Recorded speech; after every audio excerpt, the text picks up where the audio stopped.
Alhamdulillah, wassalatu wassalamu ala rasulillah wa ala alihi wa sahbihi wa wala. Amma ba'd, ya ibadallah, usi nafsi wa iyyakum bi taqwallah faqad faza al-muttaqun fala tamutunna illa wa antum muslimun. Faqala ta'ala ya ayyuhalladzina amanu taqullaha haqqa tuqatih wa la tamutunna illa wa antum muslimun. Bapak Ibu sekalian, hadirin jemaah salat Zuhur Masjid Al-Bariyah, yang semoga Allah Subhanahu wa taala senantiasa memberikan rahmat, keberkahan dan karunia dalam kehidupan kita. Alhamdulillah, kita dapat menunaikan salat Zuhur berjamaah di siang ini. Semoga salat yang telah kita tunaikan diterima oleh Allah Subhanahu wa taala sebagai ibadah yang diikhlaskan hanya kepada-Nya. Hadirin, seyogianya silabus materi kita itu masih membahas tentang fikih salat, sifat salat Nabi SAW, dan kita baru sampai bahasan bersedekah, membaca iftitah. Hari ini seyogianya kita masuk materi pembahasan tentang bacaan Al-Fatihah. Bagaimana cara membaca Al-Fatihah sesuai diajarkan Nabi. Jangan-jangan selama ini dibuat kali kita salat baca Al-Fatihah, tapi bacaan kita sebetulnya tidak seperti yang diharapkan oleh Nabi, tidak seperti yang diinginkan oleh Al-Quran. Sehingga itu materi kita hari ini. Hanya saya ingin tawarkan dulu, kita pekan depan itu sudah masuk Dzulhijjah. Sementara ada satu rahasia yang tidak banyak diketahui oleh umat Islam. Bahkan Nabi menekankan betul untuk diamalkan ini, dan itu hanya datang setahun sekali. Terlewat Anda tahun ini, belum tentu dapat tahun depan, dan rugi kalau tidak dapat seumur hidup. Karena itu tadi saya tawarkan untuk bisa dibahas ini atau pakai silabus kita yang semula fikih salat. Saya kembalikan dulu ke jamaah. Antum ingin dikembalikan ke fikih salat atau kita ingin bahas dulu hakikat Dzulhijjah dalam pandangan Quran dan Sunnah? Baik, kalau itu yang disepakati, nanti boleh pekan depan kita atau bulan depan kita lanjutkan kembali ke kajian fikih salat. Hari ini kita khususkan hakikat awal Dzulhijjah dalam Al-Quran dan Sunnah. Bismillahirrahmanirrahim. Bapak Ibu sekalian, satu kali Nabi SAW pernah menyampaikan informasi saat berkumpul dengan sahabat. Di sahabat sedang berkumpul, tiba-tiba Nabi menyampaikan satu hadis yang sangat penting. Hadis ini nanti tercantum dalam kitab Sahih Al-Bukhari. Nomor hadis yang ke-518 dari Ibnu Abbas. Saya ingin garis bawahi dulu, ingat ya, bukan Bukhari tapi Al-Bukhari. Ini penting walaupun bedanya tipis. Tapi nanti kalau Bapak Ibu belajar misalnya ilmu hadis, mengucapkan Bukhari tanpa al, itu nanti para pakar hadis menyebutkan ini belum tahu hadis, belum belajar hadis. Karena dalam ilmu hadis itu harus dibedakan. Kalau ada satu nama diawali dengan al, ditutup ujungnya dengan i, itu bukan menunjuk kepada orang, itu nama daerah. Karena Al-Bukhari ini itu bukan nama asli. Nama aslinya Muhammad. Punya bapak namanya Ismail, punya kakek namanya Ibrahim, kakek buyutnya namanya Al-Mughirah, yang buyutnya namanya Al-Bardizbah. Bin Muhammad bin Ismail bin Ibrahim bin Al-Mughirah bin Al-Bardizbah. Tinggal di Kecamatan Juhfah, Kabupaten Bukhara, Provinsi Khorasan. Sekarang negaranya Uzbekistan. Itu tetanggaan sama Al-Ghazali. Al-Ghazali itu nama asli bukan Al-Ghazali. Itu nama julukan bagi kakeknya. Namanya Muhammad, punya bapak namanya Ahmad, punya kakek namanya Ahmad, punya bapak lagi namanya Muhammad. Pekerjaannya suka menenun bulu domba. Penenun bulu domba disebut dengan Ghazali. Orangnya ada disebutkan dengan pekerjaannya Al-Ghazali. Tinggal di Tus, lahir 450 Hijriah. Al-Ghazali, Al-Bukhari atau Muhammad yang kedua, lahir 194 Hijriah. Bila ada orang Arab datang ke Arab misalnya, kemudian dia ingin memperkenalkan daerahnya dan menyampaikan bahwa, maaf, ini saya asalnya dari daerah A dan Islam telah datang ke negeri saya. Itu mereka memperkenalkan bukan dengan nama diri tapi nama daerahnya. Tadi namanya Muhammad.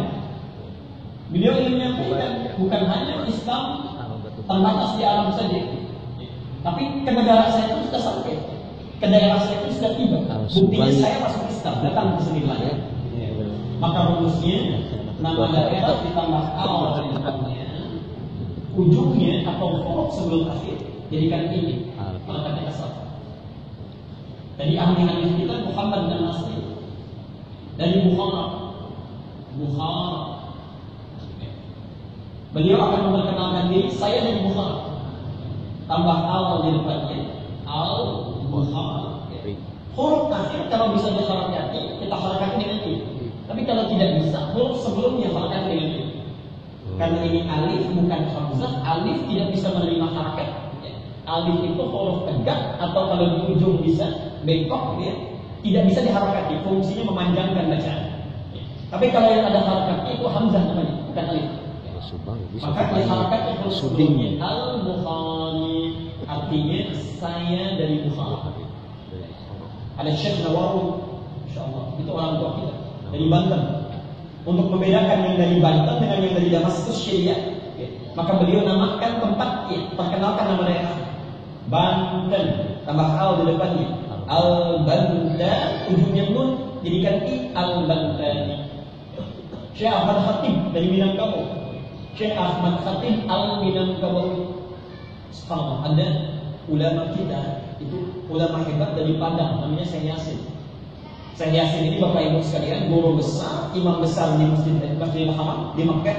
Tapi saking tawadhu'nya, kalau belum mengajar itu tugasnya mengambil air, kemudian memberikan minum pada orang tawaf. Pakai kaos, pakai sarung. Orang mengira cuma pelayan biasa. Begitu salat zuhur selesai, seperti setelah ini, kan suka ada kajian di sekitar Masjidil Haram. Itu beliau duduk menggunakan jubah kebesaran mengajarkan ilmu hadis.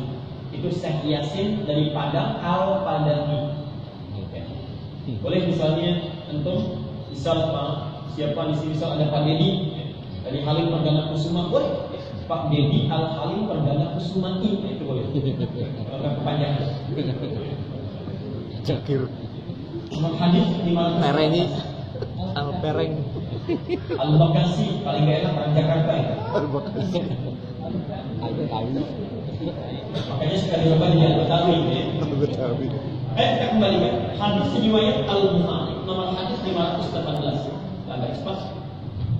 Nabi menyampaikan Ani bin Abbas radhiyallahu anhu, hadis ini diterima oleh Ibnu Abbas, semoga Allah meridai kepada beliau dan bapaknya.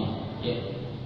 Karena beliau menyampaikan kalau Rasulullah SAW, Rasulullah SAW satu kali pernah menyampaikan, maafkan sabdanya, ma min al-ayyam, tidak akan ditemukan perjalanan hari.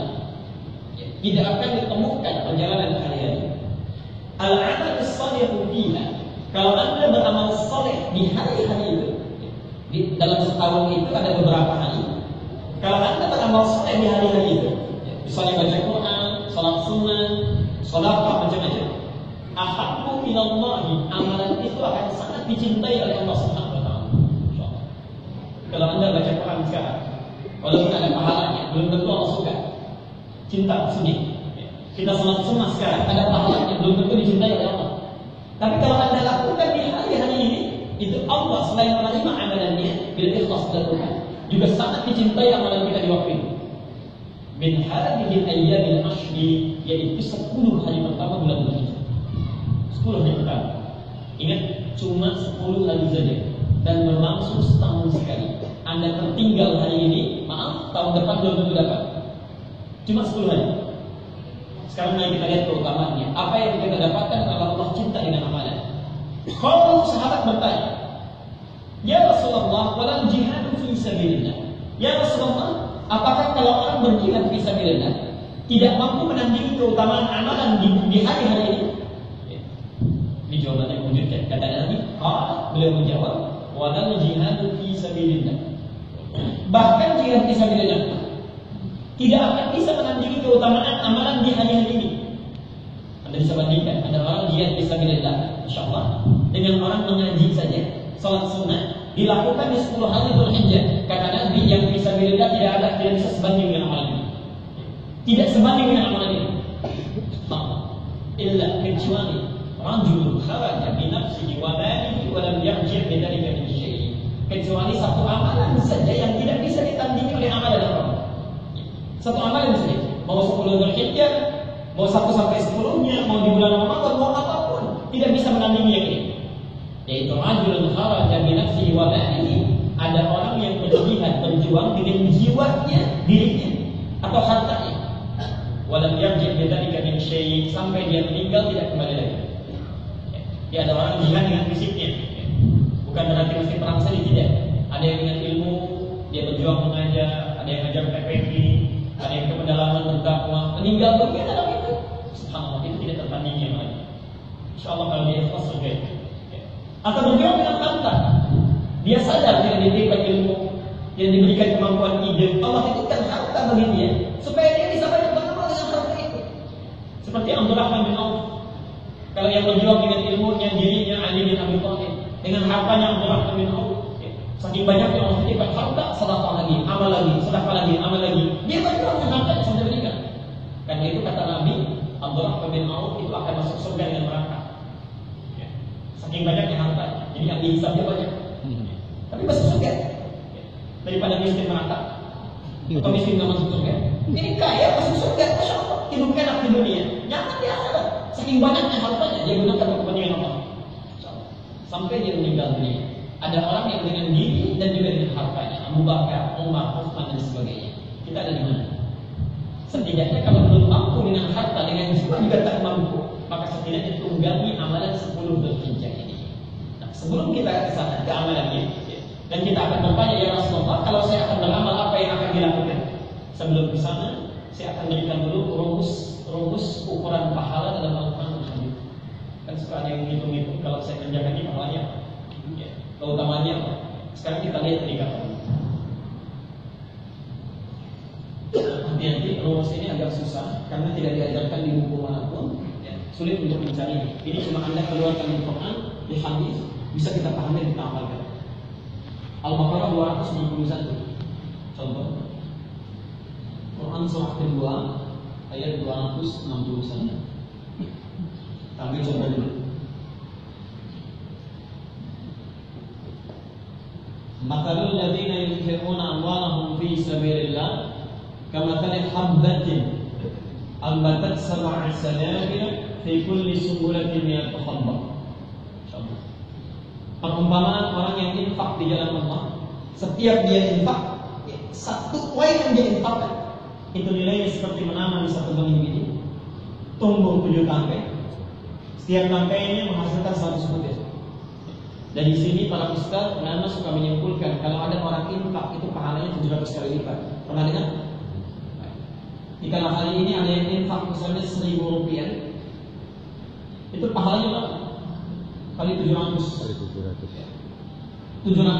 Bukan dikembalikan di dunia 700 ribu, bukan. Terlalu kecil itu. 700 kali lipat saat di akhirat nanti. Saat di akhirat di dunia. Dunia lain lagi ayatnya. Nanti ke sini. Ini kaidah yang pertama. Ada di Quran atau bahkan di hadis, ada dalam Quran yang kalau kita beramal disebutkan pahalanya. Pahalanya disebutkan jumlahnya.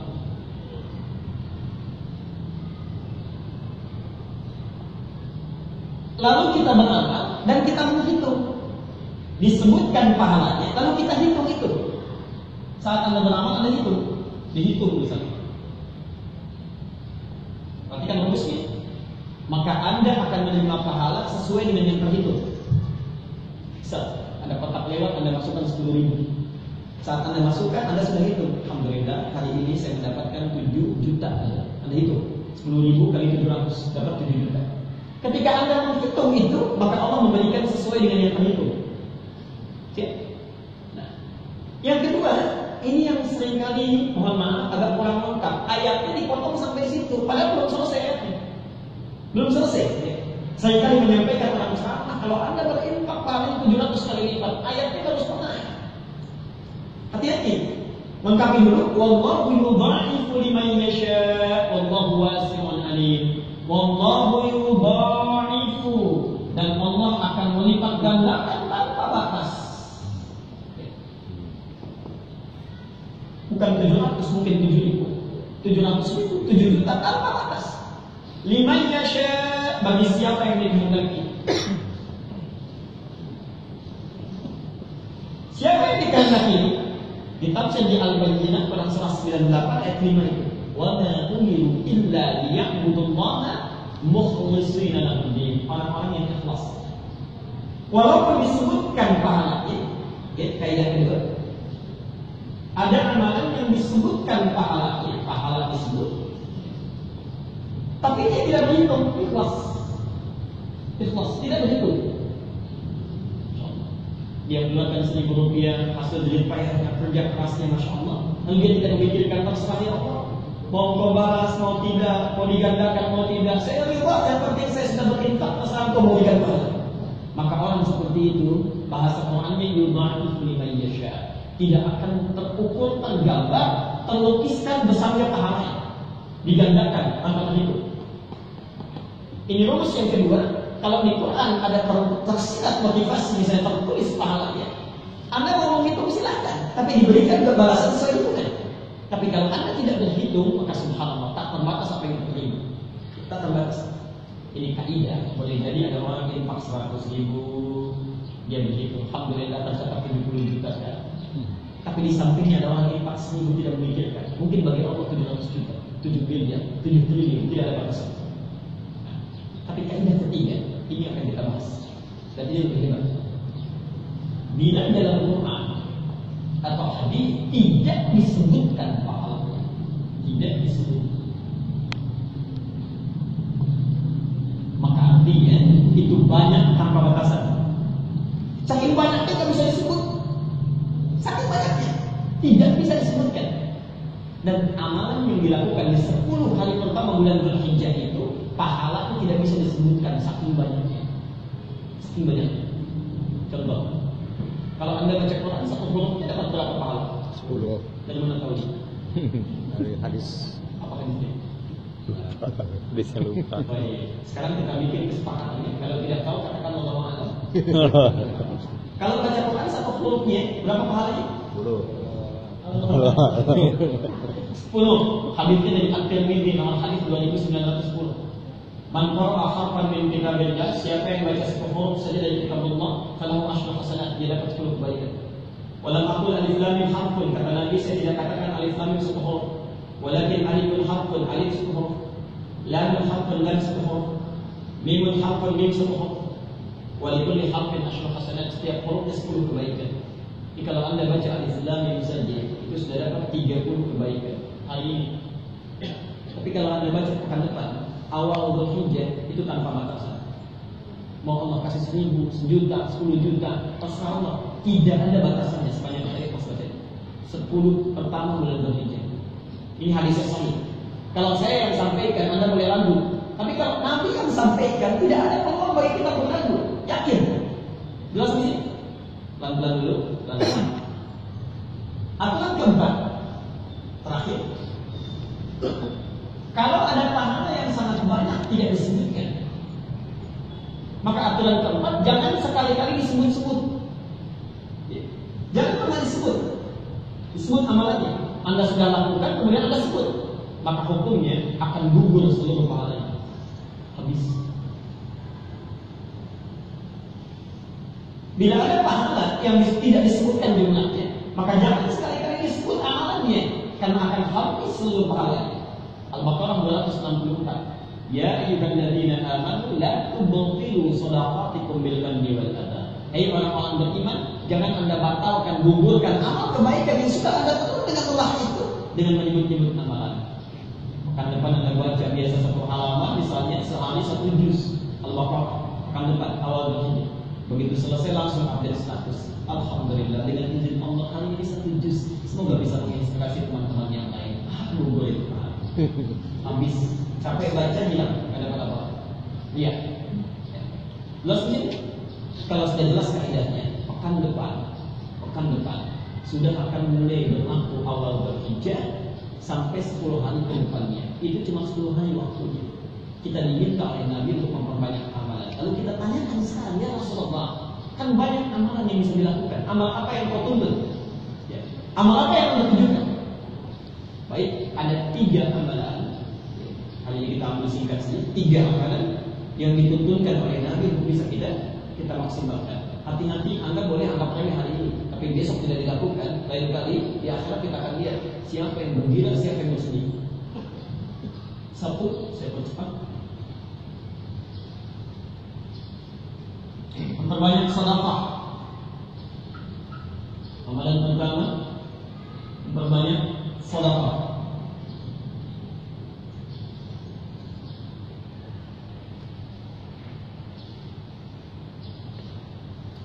Maaf, ada orang seringkali keliru paham tentang pengertian sedekah.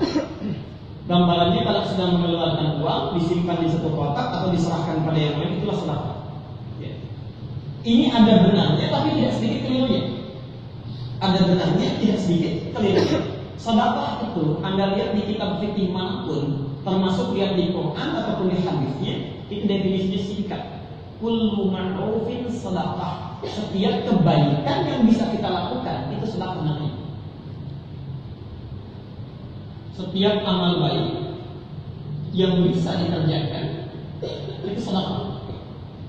Apapun namanya. Nama umumnya sedekah, jenisnya macam-macam. Amal baik yang mungkin dikerjakan itu secara fikih terbagi 3 bagian. Hati-hati, jangan salah keliru. 1, amalan yang cukup dilakukan dengan tenaga. Tidak perlu keluar harta dan nggak bayar dengan tenaga. Contoh, sholat kita tidak mesti bayar. Sholat, luangkan waktu, masya Allah. Cukup dengan tenaga yang kita miliki, lakukan sholat. Ini amalan yang utama. Jika Anda tidak bisa beramal dengan harta, jangan batasi dengan harta saja, bisa dengan tenaga kita. Yuk, mulai pekan depan, maafkan saya, ya mohon maaf, saya ingin menyeru kita bersama-sama. Yang biasanya sholatnya cukup dengan sholat tarawih saja 5 waktu, mulai pekan depan, ayo bikin table, tambah sunnahnya. Mulai pekan depan setidaknya tambah sunnahnya. Masya Allah banyak sekali sunnahnya. Ada sholat duha, syuruk, nawafil, sholat tahajud, yang paling gampang dulu. Yang mudah ditunaikan, tidak susah bersanding dengan sholat wajib, sholat fardu. Coba tambah rawatib dulu. Minimal 12. At-Tirmidzi nomor hadis 415. Man shalla isnatai asyrata raka'atan. Siapa yang menunaikan salat 12 rakaat saja. 12 rakaat mengiringi salat fardu fi yaumin wa lailatin, di siang dan malamnya. Apa itu yang 12? Arba'an qabla adh-dhuhri, 4 rakaat sebelum zuhur. 4 rakaat. Teknisnya bisa 2 kali kemudian salam, 2 rakaat kemudian salam. Bisa 4 juga, tapi umumnya melakukan 2-2. 4 pun boleh langsung seketika. 4 rakaat sebelum zuhur. Raka'ataini ba'daha, 2 rakaat setelah zuhur, 6. Raka'ataini ba'dal maghrib, 2 rakaat setelah maghrib, 8. Raka'ataini ba'dal isya, 2 rakaat setelah isya, 10. Raka'ataini qabla subhi, 2 rakaat sebelum subuh, 12. Anda konsisten menunaikan itu selama hidup, perhatikan kata Nabi, buniyana bihinna baitun fil jannah, akan dibangunkan satu rumah di surga. Itu baru yang standar saja. Ayo, mau sampai kapan kita cuma cukupkan fardunya saja? Bukankah Anda kalau bekerja, maaf, tidak cukup dengan pokoknya? Kadang-kadang ingin dapat bonusnya. Kenapa dalam urusan dunia sendiri kita mengharapkan bonus? Kenapa akhirnya tidak kita sisihkan waktu kita untuk mendapatkan bonusnya? Ayo, besok mulai hari pertama coba cek sholat terus ditambah. Sebelum subuh 2 rakaat, kalau lakukan checklist, kalau tidak kasih silang. Tanda tanya kenapa? Bangun kesiangan. Masya Allah, azan subuh 4.38, orang ada yang siap-siap dari jam 4 sudah bangun. Orang 4.38 bangun, yang ini 8.34 baru bangun. Siangan apa jawabnya? Tonton bola, Masya Allah, udah besok bisa dilihat. Kenapa mesti buang-buang waktu pada yang tidak penting? Besok bisa dilihat lagi. Masya Allah. Yuk mulai besok siapkan. Pekan depan sebelum subuh bangun. Tunangi, tunggang yang lain, tambah. Sudah bisa yang ini tambah duha. Bisa duha tambah tahajud, tingkatkan. Ayo, cuma 10 hari bersabarlah, cuma 10 hari. Tahun depan belum tentu bisa hidup lagi. Cuma 10 hari. Apalagi yang terjadi? Antum sulit misalnya, Masya Allah, agak sulit waktunya, tenaganya agak repot. Cari yang lain, amalan yang lain, Masya Allah. Dengan tenaga yang lain, baca Quran. Yang hari ini misalnya belum bisa baca, boleh siap cicil 1 halaman atau 5 ayat dulu, 3 ayat dulu, 5 ayat, 10 ayat. Pekan depan ya Allah 1 halaman, 1 lembar setiap harinya minimal. Ayo, galakan, tambah. Ini kata amalan. sekalian, saking baiknya Allah, kadang-kadang orang yang belum menyempatkan waktu Allah langsung kasihkan satu amalan di hadapan dirinya.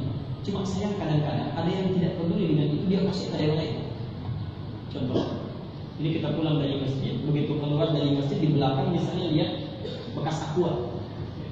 Saking sayangnya Allah pada malam itu dikasih di hadapan dirinya, ayo cepat lihat bekas aqua, ambil amalan, insya Allah pahala itu aja. Tapi kadang-kadang ada yang tidak peduli, dikasih tidak mau. Dia panggil pengurus DKM, Pak, ini kok kotor, ditolong dibersihkan. Dia diberikan pahala, dia kasih orang lain. Dan di 5 pekan depan, begitu awal bekerja, apapun yang diberikan kepada Anda tetap lakukan, itu sudah diamalkan. Itu tenaga, bagian pertama. Kedua, ini yang sering banyak dipahami, sedekah dalam bentuk amalan dengan harta benda, harta. Bisa infak. Al-Baqarah 215, sedekah disebut infak. Bisa zakat, kalau sudah keluar waktunya zakat. At-Taubah ayat 60, zakat disebut sedekah. Innamas shadaqatu lil fuqara wal masakin wal 'amilin 'alaiha. Maaf, ada orang-orang yang saking sayangnya Allah, kamu jangan cukupkan dengan tenaga kamu. Atau kamu belum punya tenaga tapi ada harta, dititipkan adalah harta. Pemilik hakikatnya. Maaf, apa yang Allah berikan kepada kita, hakikatnya itu kemampuan beramal kita di situ maksimum. Ada orang yang dititipkan ilmu, dengan ilmunya dia berakal, dia mengajar. Ada orang yang dititipkan harta benda oleh Allah karena takutnya bisa maksimal di sini amalannya. Kalau dikasih ilmu bisa sombong, masya Allah. Dikasih tenaga terlalu hebat, dikasih harta benda, maksimalkan ini, maksimalkan. Subhanallah, Bapak Ibu sekalian, ada yang paling menarik, ada yang paling menarik. Saking sayangnya Allah, ada orang yang jarak dekat saja sudah diberikan kendaraan supaya bisa beramal dengan hartanya. Tapi yang paling luar biasa, ada orang tinggal jauh dari masjid, nggak punya fasilitasnya, bisa jalan kaki dari masjid, bisa jalan kaki. Tapi ada orang yang diberikan kendaraannya oleh Allah supaya bisa maksimal salatnya, bisa maksimal belajarnya, belum bisa digunakan juga ya Allah. Dengan cara apa lagi Anda mesti diberikan peluang pertama? Maka dari itu yakinlah, ada orang-orang tertentu yang dititipkan oleh Allah kelebihan harta benda yang dia miliki, maksimalkan pekan depan berburu untuk sedekah. Jangan tunggu Allah kirimkan orang atau keadaan tertentu untuk mengambil dari kita. Kalau di sini misalnya ada minuman, ada minuman, kemudian sudah kita pegang, atau Anda misalnya sudah diberikan pakaian, sudah diberikan, dipegang oleh kita. Rezeki kita bukan? Rezeki kita. Gaji yang diterima oleh Anda, rezeki Anda bukan? Itu keliru. Kalau dalam ilmu fikih, ilmu akhlak, terlebih akhlak, itu belum rezeki kita, belum. Ya. Itu yang rezeki baru dititipkan di tangan kita. Boleh jadi itu rezeki orang lain yang dititipkan melalui tangan kita. Rezeki kita itu yang sudah kita gunakan. Makanan yang sudah Anda makan lewat ke tenggorokan itu rezeki kita. Pakaian yang sudah Anda pakai itu rezeki kita. Tapi kalau masih dipegang di tangan, apalagi disimpan di tabungan, itu belum tentu rezeki kita. Boleh jadi rezeki orang lain yang saking sayangnya Allah dititipkan di tangan kita supaya kita dapat pahala untuk mengamalkannya. Mudah bagi Allah dititipkan langsung, atau dititipkan di tangan orang lain. Tapi saking sayangnya Allah kepada Anda, dititipkan di tangan Anda, antarkan pada orang lain yang berhak, supaya Anda dapat pahala. Maka coba lihat, pekan depan kita perhatikan apa yang sekiranya jadi rezeki kita, apa yang sekiranya itu titipan untuk disampaikan pada orang lain. Ukurannya kalau sudah melebihi kebutuhan kita. Kalau sudah melebihi kebutuhan kita, apalagi yang berhak untuk disampaikan, maka rumusnya ayo berburu untuk sedekah. Jangan tunggu Allah datangkan orang lain untuk mengambil. Jadi dari sini, sedekah dengan harta benda itu boleh dilakukan kalau harta kita itu sudah lebih daripada kebutuhan yang kita miliki. Jadi kalau masih kita membutuhkan, apalagi punya utang, maaf, secara aturan fikih tidak tepat. Tidak tepat. Bukan dilarang sedekah, tapi tidak tepat digunakan sebagai sedekah. Orang sudah punya keperluan, kemudian punya utang juga, lalu dia pinjam utang pada orang lain untuk sedekah. Itu secara fikih keliru. Tidak tepat.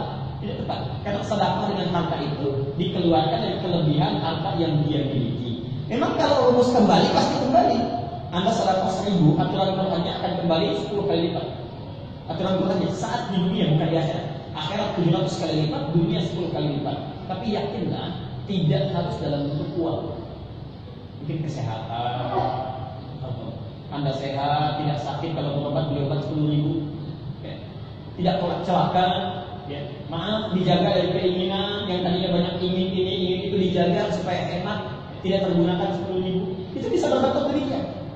Tidak harus dalam bentuk uang. Jadi saya secara pribadi memandang tidak tepat ada orang punya utang, kemudian minjam uang untuk sedekah supaya bisa bayar utangnya. Dia tunggu Allah memberikan. Memang bisa dapat, tapi saya pikir kan sedekah itu kelebihan dari harta benda yang dia miliki setelah melampaui batas kebutuhannya. Dulu. Saya ke depan sebelum ditanya. Lihat. 3. Saya percepat. Bisa dalam bentuk ide. Saya nggak punya harta, tenaga agak berkurang, ide. Masjid Al-Quriyah sedang mengalami renovasi, bisa.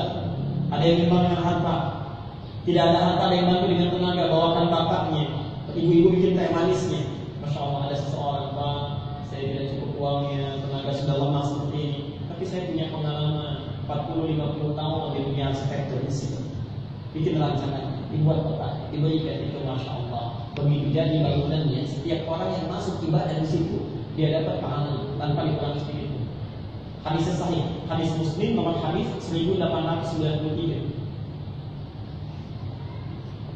Kata Nabi, man dalla ala khairin, siapa yang menunjukkan, memfasilitasi pada kebaikan, falahu ajruhu mithla ajri fa'ilihi min ghairi an yanqusa min ajri syai'.